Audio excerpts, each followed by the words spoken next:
Hello everybody and welcome to Infinite Chronos. I am your host, Eric. Today we're going to be taking a look at a watch that a viewer had left a comment about on a previous video that I had done. Now, I have seen this watch before and I kind of have been meaning to get around to making a video about it, but I just hadn't. But thanks to this viewer who kept asking about this particular watch, I finally got around to making it. So without any further ado, let's take a look at the Casio AE1500. All right, so let's start off by taking a look at the dial of the AE1500, and what can I say? This thing is absolutely huge. It's probably one of the biggest dial faces that I have actually seen firsthand. Well, okay, maybe some Invicta dials are probably a little bit bigger, but you get the point.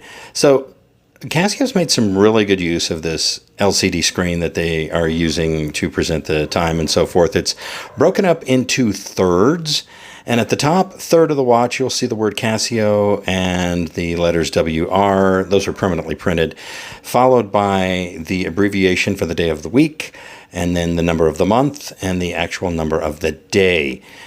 In the middle third of the dial, in a very large font, is the actual time, and it's very, very legible, easy to read at a glance. I'm imagining you could read this thing from probably across the room. I'm kidding. I don't know. Maybe you can. Who knows? One thing that you can do with the touch of a button, as it were, on the bottom right-hand side, if you press the start button, you can switch between 24-hour and standard 12-hour time, which that's pretty handy, I suppose. At the bottom third of the watch, you are going to see the running seconds ticking along there. To the right of the running seconds, you'll see a little bell icon that's indicating that the hourly chime is set. And to the left of the running seconds, the words permanently printed, 5 alarms are present right there. Now let's take a look at just the outer edge of the dial itself. Starting at the very top, you will see the words water 100 meter resist, which is, obviously the water resistance of the watch. Along the right hand side, you will see a series of tick marks and 0 and 10, and on the actual dial itself, you'll see a visual representation of a series of boxes in this kind of a quarter circle, counting off the actual seconds that are keeping up or keeping time with the actual running seconds at the bottom of the watch. You can see that there. At the very bottom of the watch, you'll see the words AL1, 2, 3, 4, and 5, indicating the number of alarms. And when they are set, there will be a little, dot or a hyphen across it, letting you know that it's set. Along the left-hand side of this dial face, and you can't make it out very well because it's red lettering printed on a black background, are the words alarm chronograph. So overall, this dial is incredibly legible. Like I said, I would not be surprised if you could read this thing from across the room. But very good use of space. I really do like the way this dial is laid out and presented. Okay, so let's start by taking a look at the actual case here. And just by taking kind of a general overall look at the watch, you'll notice, at least to me anyway, it gives off kind of a G-Shock look and feel about it. The way that the watch bands, I should say, tapered down, and they're fixed in that position so they don't lie flat, which that's kind of a G-Shock trait right there. The actual case itself and the band, of course, are resin, but they just overall gives off a very G-Shock look. You have 4 points on the watch that are elevated above the rest of the case, which are there, in my opinion, to protect the resin glass underneath, so provides a little bit of protection. You've got these faux screws that are along the watch, which again, I think that's for aesthetic reasons, but I think it looks nice. But if you're expecting real screws for $21, you're going to be sadly disappointed. And I mean, what do you expect, right? The case itself feels pretty thick. not pretty thick, but it looks really thick, and it does, but it doesn't feel thick, and it doesn't feel bulky when it's sitting on your wrist. It feels very comfortable, actually. Now, taking a look at the case itself, you'll see across the top at the 12 o'clock position, you'll see illuminator. And then at the 6 o'clock position, you'll see 10-year battery. And then, of course, you have the 4 pushers starting on the right with the light, then start, then mode, and then adjust. So, again, I really feel like this watch gives off a very G-Shock look and feel. The pushers are really tucked in. They're accessible, but they're not to the point where you're going to accidentally press one of the pushers. So again, I think really good job on the case design and so forth. It's got a screw down case back. And it's just really nice overall. So let's go ahead and let's take a look at some of the features of the watch. All right, so let's go over the functions of the watch. You have your standard alarm with 5 alarms, as we mentioned before. You also have a timer, a countdown timer that starts by default with 24 hours. So if you want to set it, you can to something less than 24 hours that you need to set a countdown timer for. A standard stopwatch with a split time feature, which is kind of nice.